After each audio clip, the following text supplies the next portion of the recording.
to be educated, but I'm so frustrated. Hey guys, welcome back to the Music Mindset channel. You know what? We've been talking about a lot of different type of music on this channel, you know what I mean? We've been talking about places like the land of funk and the funk out of New Orleans. We've even done some rock and roll at one point and stuff like that. A lot of different type of stuff, you know what I mean? But one thing that we kind of skipped over was what was happening out of DC, and they call that go-go music. That's funk too. That's part of the funk genre, and a lot of people don't realize that or think about that. Well, let me tell you something. There's a king of go-go music, and his name is Chuck Brown. A lot of people on this channel asked me about Chuck and asked me to do a video on it. So tonight, that's what we're going to get into, you know what I mean? Chuck Brown and his Soul Searching band. Hey, the Soul Searchers. Incredible group. So you're going to have to hang around to the end. This is kind of long and in depth, but you will get some information about his life and his beginnings with the go-go music style. Bustin Loose, I said, shine like, come on, y'all said, come on. That's the go-go groove, and yes, this is a form of the funk. And there is a funky fella who gets credit for starting it all and making it available for the world to jam to. This dude is the godfather of go-go funk. Chuck was actually creating a thing called go-go, which is a combination of the funk and that swing go-go style. And Chuck was the ringmaster. I mean, he's the master of go-go. But the story of the man who defined the soul of Washington, D.C. does not start in a fancy studio. It starts in the South during the Great Depression. We're talking about the journey of Chuck Brown, his Soul Searchers band, and go-go music. Now, Charles Lewis Brown was born on August 22nd, 1936, in Gaston, North Carolina, to Lila Brown and Albert Moody. His father was a Marine, but Chuck didn't grow up with him, nor ever knew him. Chuck, his mother and sisters were living in a little shack right by the railroad tracks, and money was tighter than as a new pair of Buster Browns on the first day of school, but music was still around the house. His mother even played the accordion and harmonica, and Chuck was already finding his own beat when he would stand out in the tall grass waiting and watching for the steam trains to roll by. And I used to beat on, beat on anything I could find to beat on with the rhythm of the train going by. And every evening that man in the caboose used to throw out a bag of food. He see me stand out there and feel the grass as tall as I am. And he looked for this little boy standing out in the grass, and he'd throw a big bag of food out there every evening. I grabbed that bag and run in the house, mama. That steady, rolling rhythm of the train, that repetition and timing, that is an early blueprint of what would later become go-go, even though at that time he had no name for it. When he was still a little boy, his mother Lila moved the family up to the Richmond, Virginia area, where Chuck learned the shoe-shining hustle, even shining shoes for the great Hank Williams, who gave Chuck one of his biggest tips ever, $1. But that was huge back then. Then Lila would eventually take the family into the Washington, D.C. area and settle in. But by the time Chuck was 15, he had dropped out of school and was out on the streets trying to survive. He sold newspapers and did other hustles, started using the skill he knew best, shining shoes. But he was not just any old shoe-shine boy, though. He was buffing the hoofs of R&B legends like Louis Jordan on the streets right around the corner from the historic Howard Theater, one of the premier stages for black performers during that era. And while he was working, he was also observing, listening, asking the right question, and learning how entertainers carried themselves and connected with an audience. But none of it was enough. So he went to the Marines at 17, hoping to find a way out of the poverty. But somehow, that wasn't enough either. The discipline was too tight, and he was out after a very short stint and back on the streets. Then in 1954, Chuck's life would take its darkest turn. During a fight, a man was killed. Chuck was accused, but always said it was self-defense. Yet he was convicted of second-degree murder, sentenced to 8 years in prison, and sent to the Lorton Correctional Complex in Virginia. Now, most people would think that is the end of the road, but for Chuck, prison was where his real life began. He actually tried to escape once during a brutal winter morning when given permission to take a leak in the bushes. It was like 12 degrees that day when I escaped, that morning. And getting down, Captain. Going in the bushes. All right, get down. You gotta shake that bush as long as you're in there. I had a long rope. Shaking the bush, eased back further. By the time I took off, he couldn't even see me. He didn't know where to shoot. It was so cold, the dogs couldn't pick up my trail. And that night, it went down to 4 degrees. So I just got so cold, I just had to come out on the highway and try to hitch a ride somewhere. When he eventually got caught out there in the cold, He spent 4 months in the hospital recovering from frostbite, and while recovering, he watched another white inmate who had also escaped that day from another camp lose both his feet to that same bitter cold. Chuck later said it was a blessing from God that he was able to keep his. After that, he made a decision to focus on music. 6 months after I went down there, I had given an inmate 5 cartons of cigarettes to make me a guitar. They made guitars down there, and I bought one of them. And I sit in my dormitory, sit on my bunk, and learn to play it. He was not learning casually either. He was surrounded by experienced musicians, including jazz players, connected to the world of Count Basie, which meant he was being exposed to real musicianship, chord structure, timing, and discipline. By the time he was released in 1962, he was a changed man, and he returned to Washington, D.C. on parole.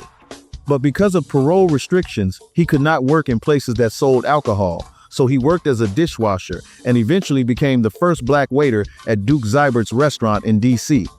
But even while working those jobs, he stayed close to music, playing backyard parties and neighborhood cookouts, building his confidence and sharpening his sound in front of real people. By 1964, he was playing with Jerry Butler and the Earls of Rhythm, gaining experience as a working musician. The next year, he briefly joined Los Latinos, a cover band out of Fairmont Heights, Maryland, founded by Joe Mann.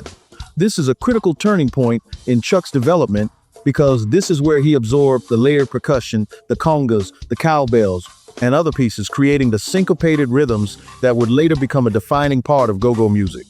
By the mid-1960s, Chuck had developed enough confidence and vision to start building his own band. In 1966, he formed a group that would eventually become known as the Soul Searchers. The name reflected exactly what he was looking for, musicians who could not only play, but who had feeling, timing, and soul. After years of honing their sound in the DC club circuit, the band signed with Sussex Records and released their debut album, We the People, in 1972. When we the people gonna be able to see it together. The title track, We the People, became their first significant hit, reaching the Billboard R&B charts and proving that Chuck's vision for a high-energy, soulful collective could work on a national scale. This success set the stage for their next evolution. In 1974, they released the album Salt of the Earth, which featured the track Ashley's Roachclip.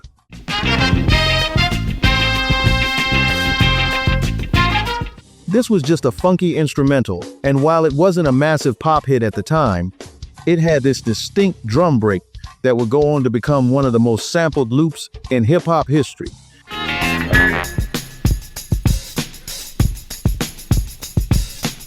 Yeah, you heard that beat before, and that's where it came from. Notably, it was played by Kenneth "Kenboy" Scoggins, and the beat was famously used by legends like Eric B. and Rakim's Paid in Full, and LL Cool J's Jack the Ripper. That means Chuck Brown's band rhythms were already shaping future generations of music long before go-go reached its peak.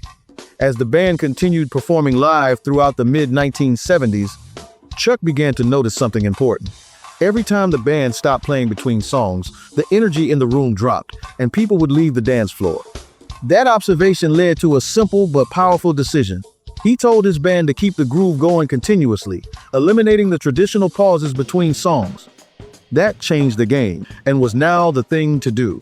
But with the new idea catching on, one that would eventually turn into part of the funk genre, this new thing needed a name, and Chuck knew what to do about that. Smokey Robinson had out a song called Going to the Go-Go, da dee da da da dee dee dee dee. So now that gave me an idea to call this particular type of music go-go, because it just keeps going and going and going, and it don't stop. We used to take breaks when we were doing Top 40. Now we don't take no breaks. We might play 3 hours without stopping. That decision became the foundation of go-go music. By 1976, the Soul Searchers had developed that non-stop groove into a signature style, blending funk, Latin percussion, and crowd interaction into one continuous musical experience. Then came 1978. Feel like bustin' loose, let me hear y'all say. That was the single Bustin' Loose, and it became Chuck Brown's biggest national hit, reaching #1 on the Billboard R&B charts and staying there for 6 weeks. The album by that title came out a few months later in 1979, but there is a critical musical detail behind that song that musicians might appreciate right off the rip. The band originally had the song in the key of E, but the feel was not sitting right, so they brought it down a half step into E flat to create a heavier, deeper pocket. Bassist Jerry Wilder adjusted his tuning to match that feel, giving the groove that signature weight and thickness that defines the record. Straight funky back in the day, but that groove did not stay in 1979.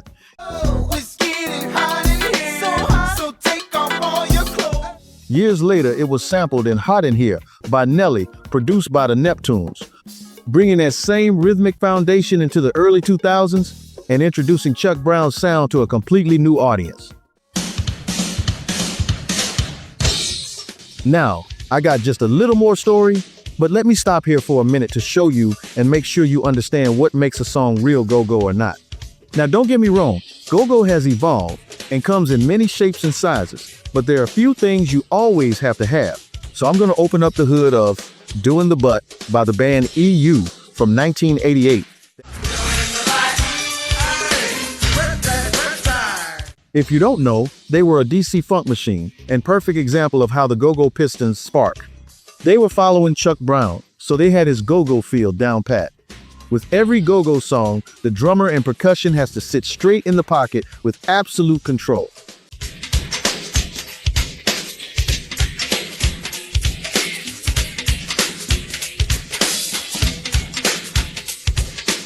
There's no rushing, no dragging, just steady time that holds everything together like a spicy grilled cheese sandwich. That kick and snare, with the combination of cowbells, congos, timbales and stuff, they create a bounce that keeps the entire room with a hump in their backs.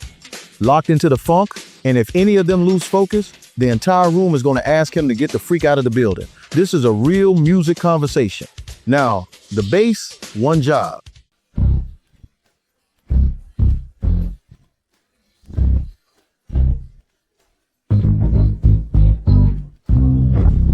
This cat steps in to give the music its weight. This is not a wild or flashy bass line. This is grounded in bottom, repetitive, deeply felt, the part that pushes your body around the floor, bouncing like a big old basketball. Now the guitar is usually tied to the usual funk we all know.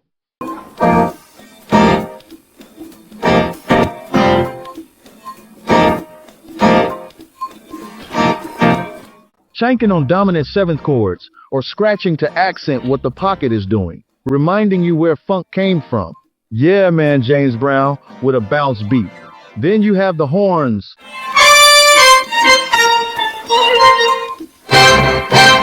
When you have them in the groove, they must come in strong, punctuating the groove. They must be lifting the intensity, popping like a fanfare, and giving the music its funky celebratory feel. And then there are the vocals. Let's switch over to the master for that demonstration, because nobody's going to get to the crowd like Chuck, because he's not just singing, he is directing the experience.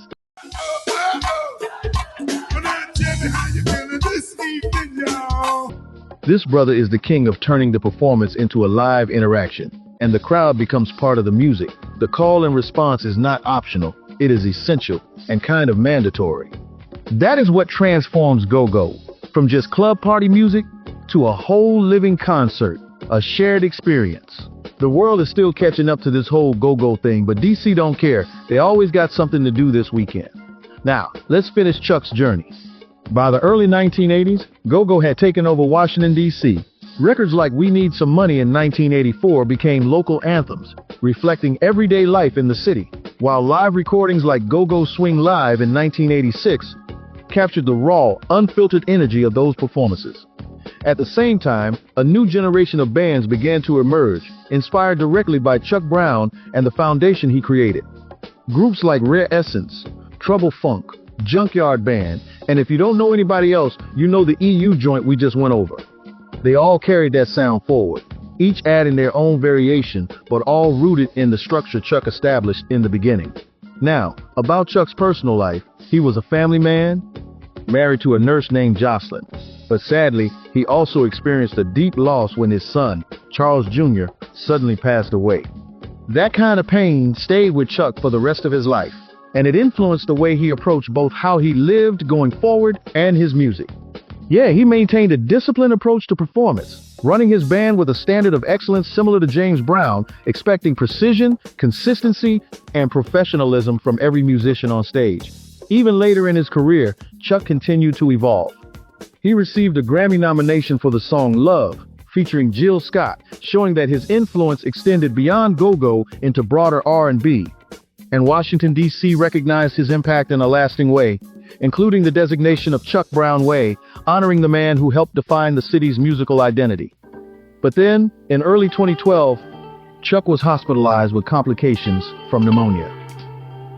And then on May 16, 2012, unfortunately, Chuck Brown left us, passing away at the age of 75. Man, the whole city of Washington, D.C. responded with an outpouring of respect and recognition. Thousands gathered to honor his life, not just as a musician, but as a cultural figure who gave the city its sound. And even the pros had to speak out. Chuck was so down to earth. He was just DC through and through. You know, we both had a large respect for each other and what each other did, you know. So it was always a pleasure every time I saw Chuck. But even after that moment of grief, the music did not stop. That rhythm kept going and is still being played. That call and response is still being heard. And that groove, that continuous groove that Chuck Brown built his life around, man, that thing is still moving through Washington, D.C. Because what he created was never just about records. It was about a feeling. And that feeling is still alive. Yeah, man. Chuck Brown. Hey, man, you better not sleep on that. You know what I mean? I remember back in the 80s when I was in school, I was thinking like, man, this so go-go music. At that time, I was too young to appreciate and understand what it was about. Now, as I get older, I realize that, man, this genre of music is special. It's got that special beat, and the crowd loves the beat and that type of music and the chanting and the crowd call and response, man. Those people eat that stuff up. I've been to the D.C. area, man, and they love that. That is their music. And it could be yours too, just like any other type of music if you just take the time and listen to it.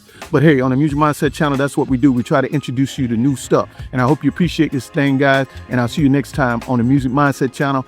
We're going to stick with the DC area for a minute because I got some Frankie Beverly coming up. Hey, man, y'all don't want to miss that when that pops up. See y'all later.